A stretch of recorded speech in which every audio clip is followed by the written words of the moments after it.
80 বছর বয়সে একদিনও সালাত আদায় করেননি, এখন বলছেন আমার ভুল হয়েছে, আল্লাহ মাফ করো, ইনশাল্লাহ সব পাপ ক্ষমা হয়ে যাবে। কিন্তু ওই যে একজনের বিরুদ্ধে থেকে বললেন ও লোক খুব খারাপ, এখন ক্ষমা নেন দেখি।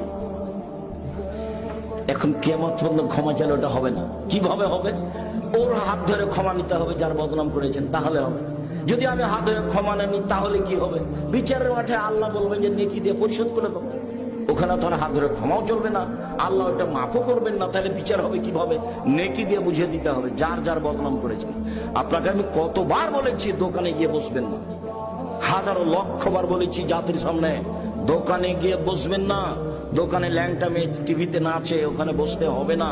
আরো দুজন বসে আছে, ওরা বদনাম করে আড্ডা পিটে, ওখানে বসা হবে না। আসসালামু আলাইকুম আহমদ, লবণ আছে? জি আছে। মরিচ আছে? জি আছে।